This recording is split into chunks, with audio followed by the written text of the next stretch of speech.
Have you ever been excluded from an important event by your own family? As if you never existed?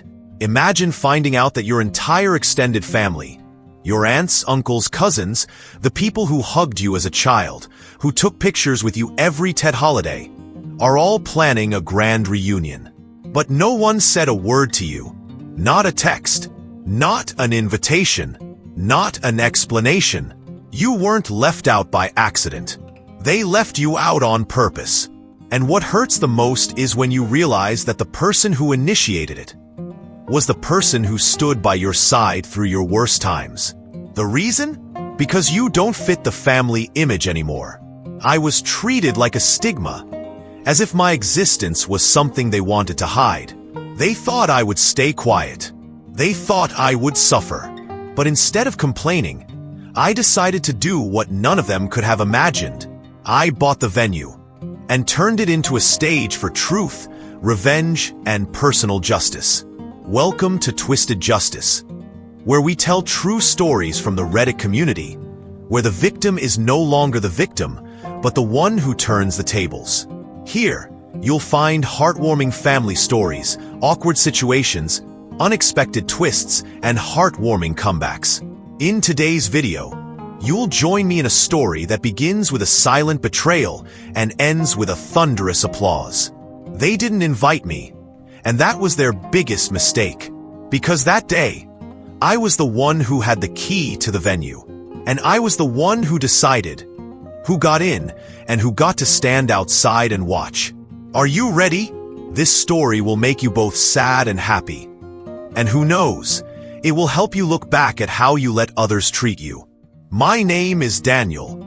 I'm 34, single, living in the suburbs of a big city, nearly 200 miles from where I was born. I don't have a wife or kids. I don't have a dog, and I don't throw parties every week. But I do have one thing, an obsessively good memory. And what I'll never forget is the feeling of being treated like an outsider by my own family. My family isn't the type that argues loudly, but the silent kind that's rife with hidden cruelty. Smiling on the outside, scrutinizing, taking sides, and taking sides. We grew up in a small town where everyone knew everyone else's business, and gossip could ruin a young person's life. I'm the youngest of 3 siblings. Claire, the oldest, now a high school teacher. Marcus, the middle brother, a self-proclaimed financial advisor on social media. And me, Daniel the Weird, as they call me. The one who always preferred reading to playing soccer. The one who often asked annoying questions. The one whose family always said, "He lives very differently, don't mind."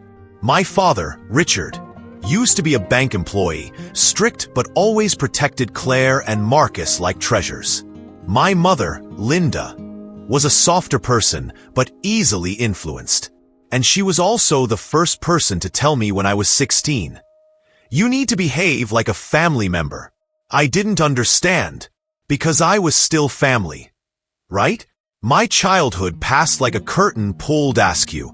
In family photos of Thanksgiving, Christmas, birthdays, I often stood at the edge. Not because I wanted to, but because I was put there. Whenever I spoke, someone would interrupt. When I got good grades, the response was always, "Claire was good at studying like that." Then I left home after high school, went to college far away, lived in a boarding house, and rarely came back. I majored in multimedia, then slowly got into events. No one really knew what I was doing, and they didn't care. When I told them I'd just thrown $1 million wedding on the beach, Marcus laughed. "You're a stage lighting party?" When I was 30, I bought my first apartment. No congratulations, just a cold text from my mother. "Don't borrow too much money from the bank. Claire has 3 children." I flew back for each of their birthdays, bought thoughtful gifts. No one thanked me. Marcus got divorced. I was by his side during the months when he was depressed. When he got back together with his ex, I was kicked out of the family chat group, like I was the other party. You're probably thinking, I must have done something wrong. I thought so too. Maybe I was being too sensitive, or behaving differently. But then everything changed when I found out they were secretly hosting a 3-day, nationwide family reunion at a lakeside resort exactly 30 minutes away from where I live. I found out not from an invitation, but from an Instagram post. My 16-year-old niece, Claire, posted a picture of the dress she planned to wear to Family Reunion 2024 Party Popper, Yellow Heart, #FamilyFirst. I thought it was a mistake, but then the next post was a picture of a group chat, Family Core 2024, with a family photo from Christmas 2010 as the profile picture. I wasn't in it. I texted Marcus and asked, "Are you guys having a reunion?" "Oh yeah, it's a small matter. It's not convenient to invite everyone. Space is limited." "Limited space? A resort with 30+ rooms?" Claire said. "You seem busy. We thought we'd better not bother you." I said nothing, not because I had nothing to say, but because the pain choked me. For years, I had tried to remain a part of this family, even though I could have walked away long ago. But now it was clear. I was not considered a part of them. I sat quietly, watching the pictures of the plans shared online. Barbecue schedules, campfire nights, family games. I knew every corner of the resort, because I had organized events there for a large company. And then, like a bolt of lightning, I thought, they can take me off the list, but they can't take me off the game. You see, I don't just do events. I'm also the person who owns and manages many of the wedding and resort venues in this area.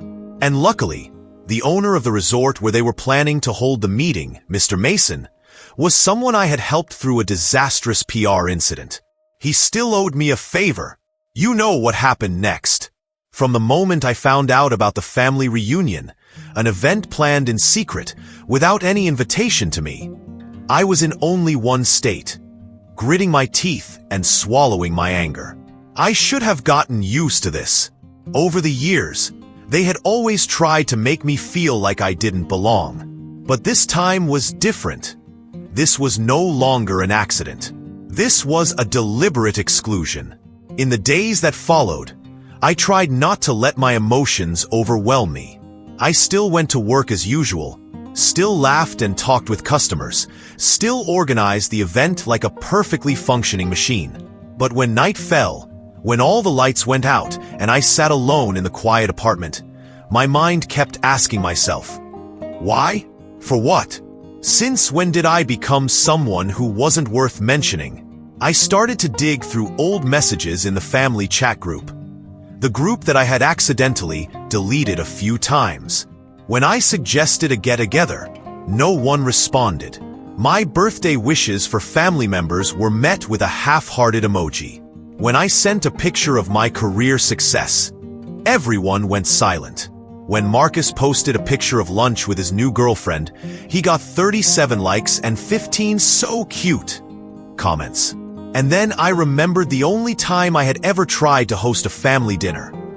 I made reservations at a fancy Italian restaurant, prepared a menu, and hand-printed invitations. Claire called in to take her to dance class that day. Marcus was stuck in traffic. My mother forgot, and my father told me to make a big fuss over something small. I ended up eating alone that night. I realized I was never a priority for them. I was just a backup, a quiet shadow in the story they had written, and I had no role. I started to research this gathering more closely.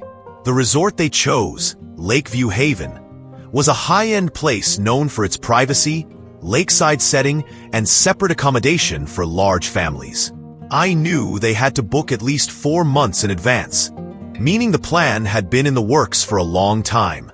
And I, who lived just 30 minutes away, was the last to know.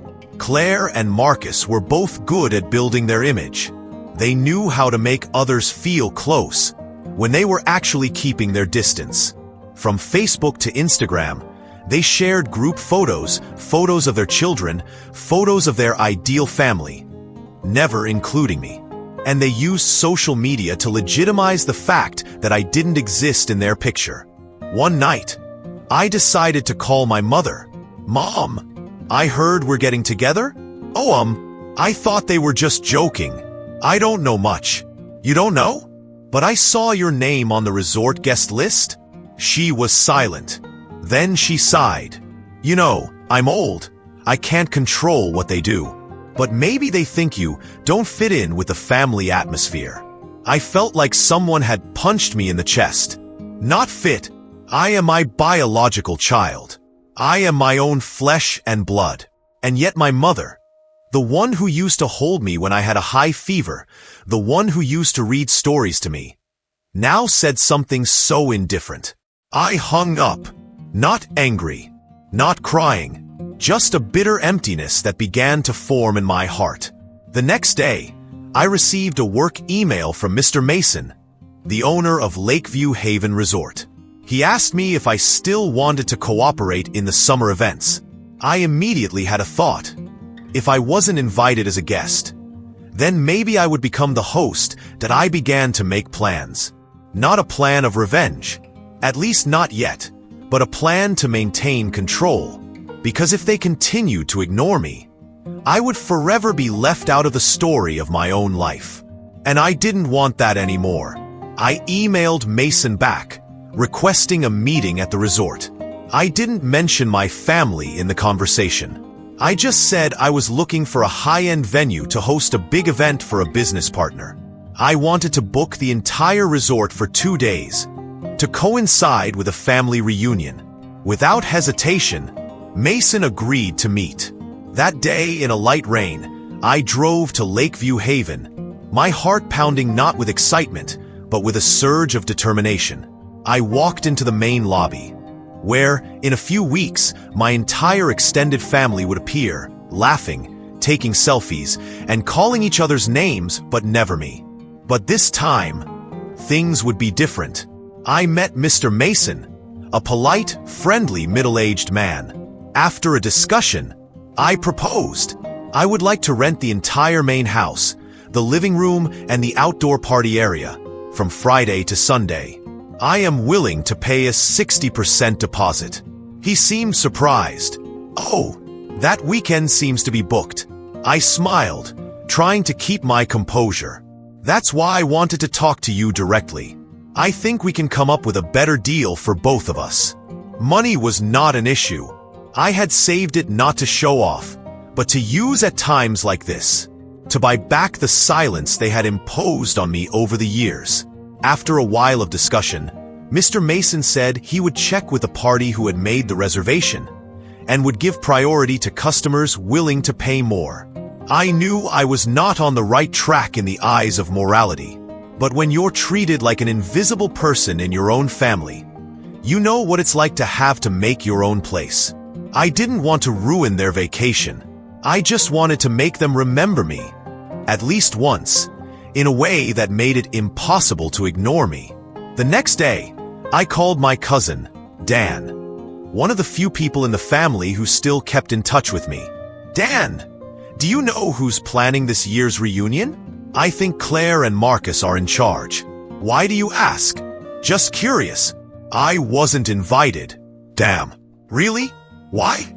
I thought you'd at least be on it." "It's okay. I just want to know who made the decision." Dan looked confused. I knew he still had family feelings, unlike the rest of us. But like me, he chose silence over confrontation. And that's why my family continued to ignore my presence. That evening, I received a text message from the resort. "Hello. As discussed, the previous client has decided to cancel the reservation. We have transferred the entire weekend to you. Please confirm to proceed with the contract." I typed confirm and sent it. The feeling wasn't joy. It was a deep stillness, like a heavy weight being lifted from your heart. I knew the consequences would come later. But for now, I felt free. When the Lakeview Haven deal was finalized, I couldn't help but imagine the look on Claire's face when she found out that the resort they'd been planning their reunion for a month was no longer theirs. What struck me as ironic wasn't just that I'd bought the place. It was that they'd never thought I was qualified to do it. I began to quietly but carefully plan ahead. I rented the entire resort and decorated it for a private business event. Just as I'd told Mr. Mason, the signs outside the reception area were completely redesigned, clearly stating, "Private event. No outsiders." I even hired a professional security team to man the lobby. They had no idea of my relationship with the family attending. They only knew their job: to keep anyone not on the list from entering the resort that weekend. That included anyone who had reserved a reservation. For weeks afterward, I still didn't receive a single text or call from my family members. No words, no apologies, no explanations, no late invitations. Which only made it clearer. They were deliberately excluding me. I spent my time walking around the resort, imagining Claire angrily calling the manager, Marcus screaming into the phone because there were no rooms available, or my aunts and uncles standing bewildered at the main gate with their children in tow. But there was no joy in my heart, just a sense of peace. The kind of peace you only get when you finally dare to put yourself first. But the real storm began when one day, I received a call from my mother. She called in a reproachful voice. "What are you doing? You don't understand me. I heard you were the one who rented out the entire Lakeview Resort for the weekend? All right, I have something to organize. What's the matter? Right when the whole family is getting together. Why did you do it without telling anyone? You know it's an important family occasion." I kept my voice calm. "And you also know you weren't invited. Did you know that, Mom?" There was a moment of silence on the other end. Then Mom said softly, "That must have been arranged by Claire. But you're a family member. Why are you reacting like a child?" "No, Mom. Children are those who try to please everyone, even those who don't respect them. Adults are those who stand up for themselves." I hung up. It was the first time in years that I had talked to Mom without feeling guilty about defending myself. I knew she would tell the story in a way that would benefit others. That I was selfish, that I ruined a family event. But that was okay. I was used to being misunderstood. After that call, I got an email from Claire, just as I expected. It was long, full of sarcasm and anger. "I don't know what game you're trying to play, but buying that place just to sabotage it is incredibly petty. If you want attention, then congratulations. But don't expect anyone in your family to ever want to see your face again." I didn't reply, because I didn't do it to see their faces. I did it so they would never forget the name they thought was invisible. After Claire's email, I didn't respond. I knew her type well. The more you explain, the more they twist your words to their liking. I chose to stay silent, letting things speak for themselves. In the days leading up to the family reunion, I still saw members posting pictures of their clothes, suitcases, and even someone excitedly showing off their event schedule on Facebook. No one realized that they were heading to a place that was no longer theirs. I didn't even block anyone, because I wanted them to see for themselves what was about to happen. On Friday night, I arrived at Lakeview Haven, signed a temporary management contract. The staff I hired were ready. They were given strict instructions. No room for anyone who wasn't on the private event guest list. A large LED sign hung at the resort gate. Locked closed event. No outside entrance. I stood on the balcony of the main villa, looking down at the entrance. The feeling was strange. Not joy, not satisfaction, but a sense of regaining control. I had been the youngest sibling, waiting for every invitation, every look of approval from my family. Now it was different. Saturday morning, I woke up early, made a cup of hot coffee, and stood at the front desk watching. 9:03 a.m. The first SUV stopped. I recognized it immediately. It was Marcus's. His wife got out first, dragging their two sleepy children. He entered the lobby with a familiar face, confident, taking everything for granted. "Hello, Mr. Thompson.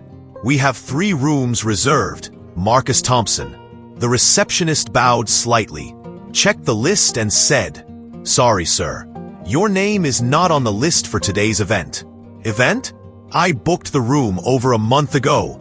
The entire resort is now reserved for a private event, booked entirely by a partner."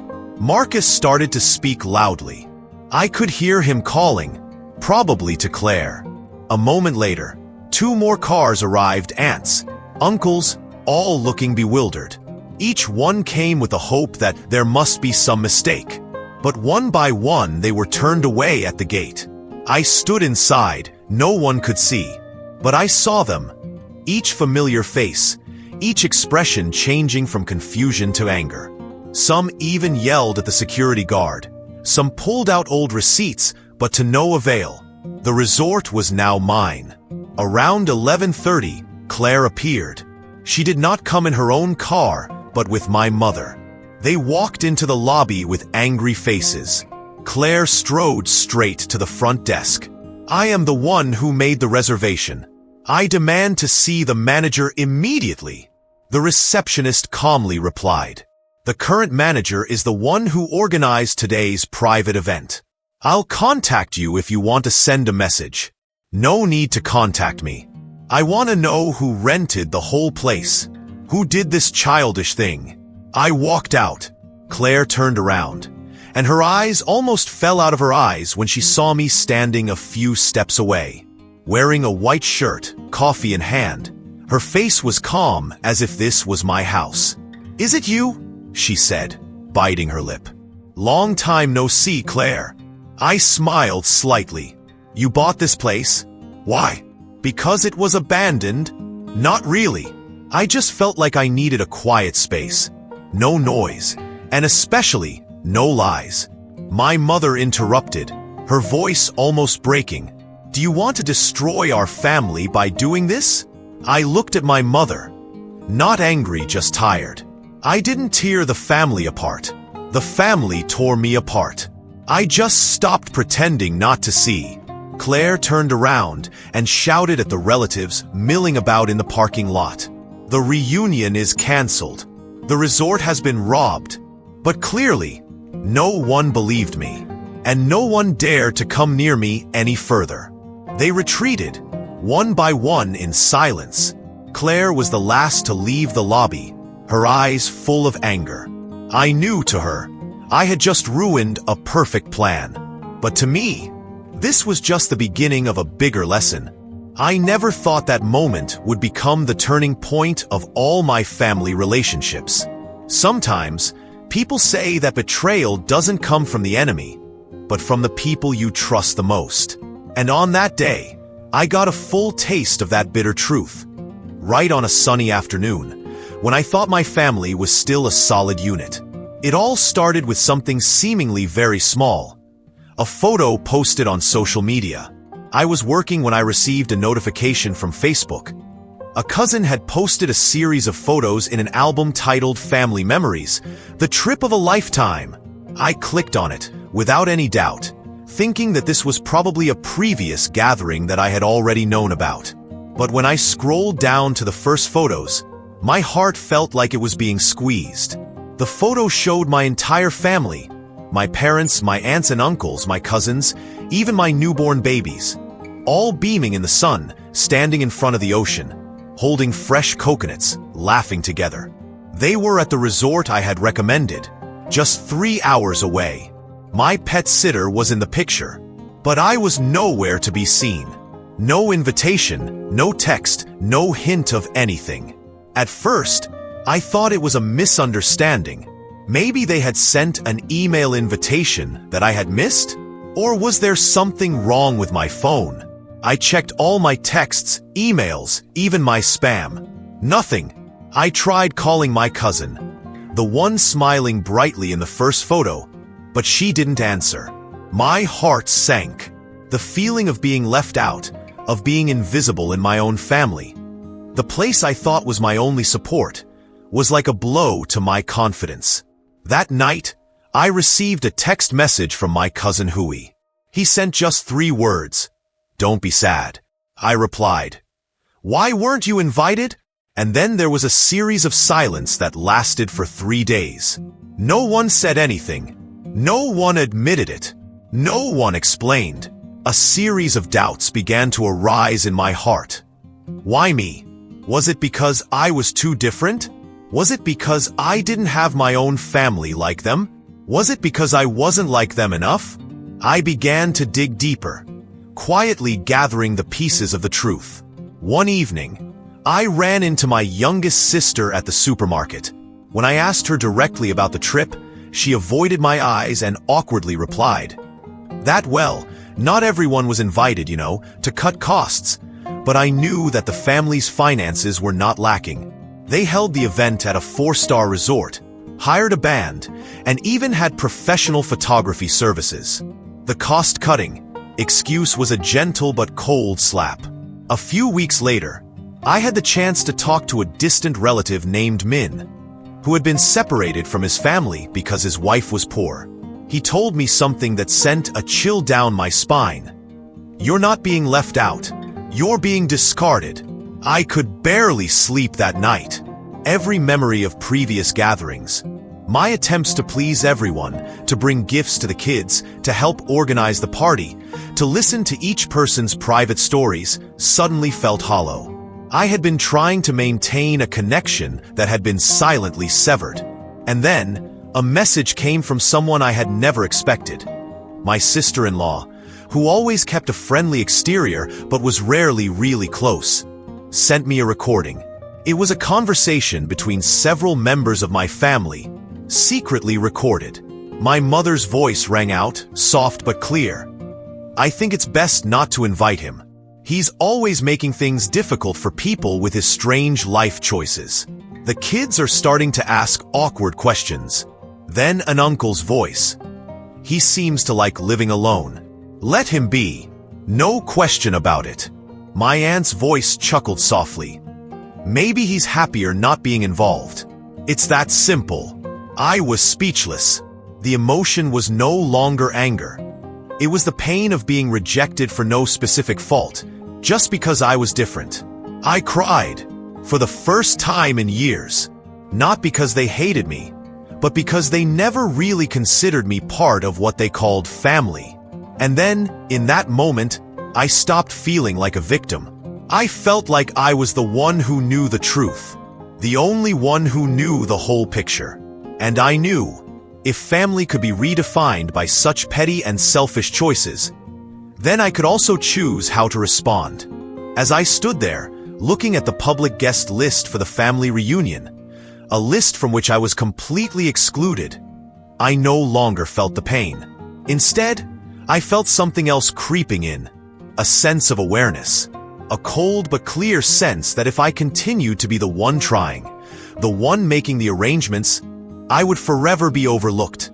That was when I knew, if they didn't want me to appear as a member of the family, then I would appear as a force that couldn't be ignored. They were holding the reunion at a high-end resort in the suburbs, a place I'd suggested the year before, but had been derided as too extravagant, too unnecessary. Now they'd chosen it, and not a word to me. I called the resort's management. They confirmed that the venue had not been fully reserved. A small deposit had been paid, but no binding contract had been signed as the family was still working out the final details. I smiled and politely asked, "If I pay the full deposit today, can I reserve the right to host that day?" And the answer was, yes, of course. I didn't just pay the deposit. I bought the entire resort for that weekend. Every room, every bungalow, every meeting area, all in my name. But I didn't stop there. I hired a professional event planning team. They turned the place into a lavish party with the theme, honesty and unity. I invited close relatives, family members who had been treated unfairly like me. People who had been left out of the picture the clan leader wanted to paint. I invited neighbors who had been ridiculed, my former teachers, people who had been forgotten from the invitation list in the past. A week before the reunion, my family still believed that they were holding their event there. They didn't know that the venue was mine. that they would never be allowed to set foot inside as the host of the party again. I received word from the organizers that they had still sent the final plans to the resort, completely unaware that they were just latecomers. I told the front desk that if anyone claiming to be organizing the Nguyen family reunion showed up, to politely decline and say that the venue had been canceled by the original booker. The day arrived. My family, in their dresses, cars lined up, happily entered the resort's parking lot. The big LED board in the lobby read, "Welcome to the Unity and Honesty event, hosted by my name." I stood right in the lobby, champagne in hand, wearing a suit, welcoming each person who stepped out of their car, their faces changing from happy to confused, then gradually to stunned. Uncle Hai was the first to speak up. "What? This is a family gathering?" I smiled. "No, this is a ceremony for those who truly cherish the word family. And if you want to know about the gathering organized by Uncle Ba, I'm afraid they haven't had time to complete the venue rental procedures yet." I turned to the manager, who gently stepped out and confirmed, "Sorry, the other event was canceled due to lack of an official contract. This resort is now the venue for my name's personal event." Some people, like Aunt Oot, who had silently texted me an apology but didn't dare to speak up, timidly asked, "Can you let us in?" I didn't answer right away. I glanced at the group of them gathered. Some of them were shouting, some of them were taking out their phones to report. But to whom? This was a completely legal matter, the result of their own choices. I turned to Aunt Oot and nodded slightly. "You are always the only one who doesn't turn your back. You can get in." Then I looked at the faces who had mocked me, who had gone online to gossip about me, who had secretly shared the family chat group but deliberately did not add me. "And the others?" I said, my voice calm. "Today you understand what it means to be left out of a family. How does that feel? Cold, empty, right?" The air froze. The cousin who had once told me I was just a hired hand, not on the same level, bit her lip and stepped back. Uncle Ba, the organizer of the gathering, who had deliberately left me off the list for less trouble, stood there, still holding the event notebook. "Are you trying to humiliate the whole family?" I shrugged. "No, I was just reflecting on what they did. This is not revenge. This is the naked truth, the gift they deserve." I left the lobby door open behind me. Where music was playing, lights were bright, and laughter echoed from people who truly cared. I turned and walked inside, leaving the group standing outside, without invitations, without anyone calling them in, and no one believing that blood relations meant anything without respect. Inside, the atmosphere was a complete contrast. A place where those who had been rejected found each other. A place where I was no longer an outsider. An elderly man, who had been forgotten by his family because of his difficult personality, grabbed my hand and said, "You have done what many people dare not. Not for revenge, but for justice. Today, you have reminded the whole family that family is not a right, but a responsibility." I nodded. That night, I was not just a winner. I was a person who had regained my voice, and the voice of all those who had been treated unfairly just because they did not fit the family norm imposed by others. As the lights dimmed, the loud laughter died down, and the room seemed quieter than ever. I sat alone in the empty auditorium, where a family gathering like no other had taken place. The smell of food still lingered in the air. The decorative bouquets were still fresh, and the soft background music still played softly from the far corner of the room. But inside me, an irreversible change had taken place. It was not just the end of a party. It was the end, and also the beginning, of a new chapter in my relationship with those who had once taken my existence for granted. For years, I had been silent. I had tried to be a reasonable son, grandson, brother. Always patient, always ready to forgive, always longing for acceptance. But in return, I only received contempt, innuendos, cold looks, or even complete oblivion from important family events. Perhaps the most painful thing was not being publicly rejected, but feeling as if I had never existed in the minds of my loved ones. When I learned that I had not been invited to the family reunion, the first time in many years that everyone had organized such a large gathering, I was shocked. Not because I had not expected it, but because deep down, I still held on to a little hope that I was wrong, that they had simply forgotten and not intentionally. But when I discovered that everyone had discussed it beforehand, planned it carefully, rented a venue, sent out separate invitations, created a group chat, but had deliberately left me out, I understood that I had nothing to lose. Not because I was not good enough, but simply because I had never been considered a real part of the family. And that was when I decided to change everything, not to retaliate with hatred, but to reclaim my voice once and for all. I can't control how they treat me, but I can control how I respond. I can choose to continue living in the shadows or step into the light and say, I am here, I exist, and I am worthy. When I bought the venue, a decision that was neither easy nor cheap, I knew I was doing something more than revenge. I was setting the stage, not to expose anyone, but to reclaim my place in this story. I didn't need them to cry and apologize. I just needed them to understand that they couldn't ignore me forever as an invisible ghost in their family. And then, when the party began, which I had organized, the confused looks, the whispers, and the stunned stares gradually appeared. Some tried to pretend nothing was wrong, some looked annoyed, and some were silent. But the most important thing was, I no longer felt afraid. I no longer felt small. I walked among them as the master of my own story that I gave a short but emotional speech that evening. No rancor, no blame, just the truth.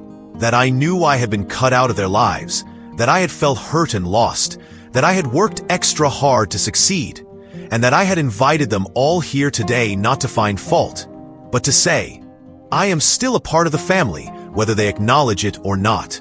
The silence that followed my speech was longer than I expected, but that was okay. That silence was proof that what I said had touched them, in one way or another. The strange thing was, after that day, some people actually changed their attitudes. They texted to apologize, asked to meet again. Some even shed tears and said they never understood what I had been through. I didn't expect it, but it did, and I appreciate it. Because I understand that, sometimes, people need to be awakened from their apathy, need a shock to look back at their actions. I don't think everyone will change immediately. I don't think everyone will open their hearts to welcome me, as if there was never a distance. But I know, I have planted a seed. And sometimes, for a family tree to blossom and bear fruit, someone needs to be willing to dig deep into the ground, pull out the rotten roots and start over, even though the work is lonely and painful. So what is the lesson? That is, never underestimate your own value just because others don't see it. Your presence doesn't need to be allowed by someone. You don't need to be invited to be in your own story. Family, whether blood or not, is not just a blood connection, but a choice, a way we treat each other, what we are willing to do to keep each other. And sometimes, the only way to get someone to listen is to force them to see you succeed, to see you stand on your own 2 feet, to see you create your own space, whether it's a house, a company, or an event hall. Not to win or lose, but to say to the world, I am worthy too. You see, stories like this are not just about revenge. They are about growth, self-awareness, and the value of standing up for yourself. And at Twisted Justice, we tell journeys like this, from pain to triumph, from darkness to light. If this story touches you, remember that you are not alone. There are thousands of people who find themselves in situations that seem hopeless, but they have and will always have a choice to turn their pain into motivation. Stay tuned for more stories like this, because justice, however twisted and distorted it may be, always has a way of returning, in a way that is surprising and very satisfying.